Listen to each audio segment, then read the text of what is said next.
of life that you have ordained unto us, Father. Father, be with us through this sermon, and it is in Jesus' name, amen. Last Sabbath, we learned about the armor of God, which came from the book of Ephesians chapter 6, verse 10 to 18. And this Sabbath, we are going to learn about the eye on the prize, which will come from the book of the whole of Philippians. As Paul sat in his prison in Rome, he recalled all his many adventures that he had done while preaching the gospel. He talked with special tenderness to the Christians in Philippi. There, it was that he first saw the inside of a dungeon. He remembered the jailer who had cleaned his wounds and accepted Jesus that same night. There was Lydia, too, who had opened her home to him. What wonderful people, how he loved them.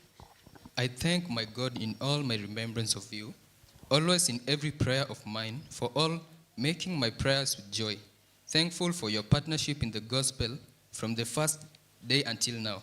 I hold you in my heart, for God is my witness, how I yearn for you all with the affection of Jesus Christ. And it is my prayer that your love may be abound more and more, so that you may approve what is excellent, and may be pure and blameless for the day of Christ. As he wrote to the Galatians and the Ephesians, so now he had told the Philippians that he was most anxious that they remain united in the faith and stand firm in one spirit, with one mind striving side by side for the faith of the gospel. Be of the same mind, having the same love. Do nothing from selfishness or conceit, but in humility count others better than yourself. Do all things without grumbling or questioning, that you may be blameless and innocent, children of God without blemish, in the midst of a crooked and perverse generation among whom you shine lights in the world.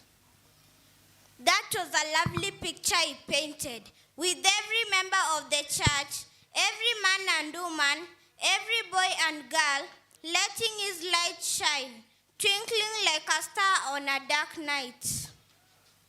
Then Paul went on to talk about himself and the hopes for the future. He had once held the high offices among the Jewish. Listen to these children of God. He had money and a lot of possessions. But whatever gain I had, I counted as a loss for the sake of Christ. Indeed, I count everything as a loss because of the surpassing worth of knowing Christ Jesus my Lord.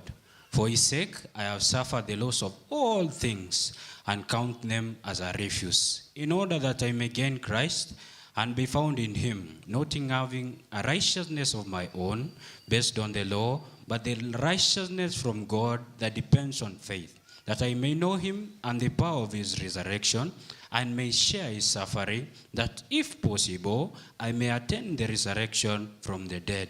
Not I am already perfect, but I press on to make it my own. One thing I do, forgetting what is behind and straining forward to what is ahead. I press on toward the goal for the prize of the upward call of God in Christ Jesus. So clearly, Paul counted everything as a loss for Jesus' sake. Listen to these servants of God. Paul had his eyes on the prize that God has promised all who accept Jesus as their Savior. He longed for the day of Christ's return, the resurrection morning, and the joy of living forever with his beloved Lord. To him, it was a prize worth everything in this life. Therefore, my brethren, whom I love and long for, my joy and crown, stand firm thus in the Lord, my beloved.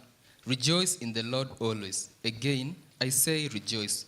Have no anxiety about anything, but in everything by prayer and supplication, with thanksgiving, let your requests be made known to God.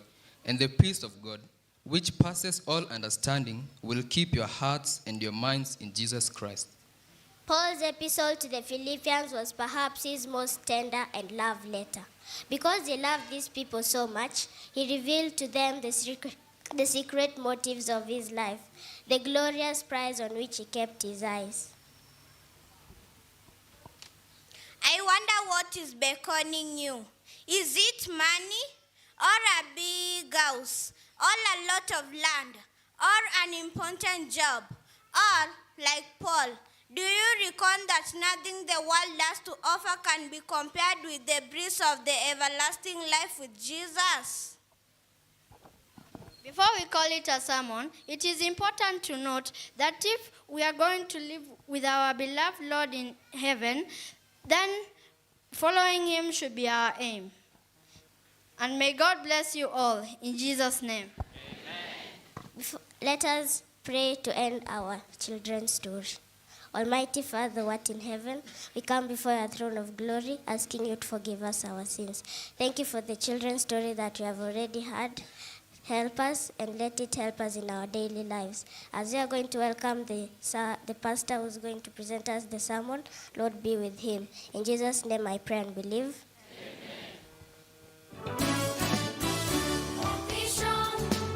Nashukuru Children's Story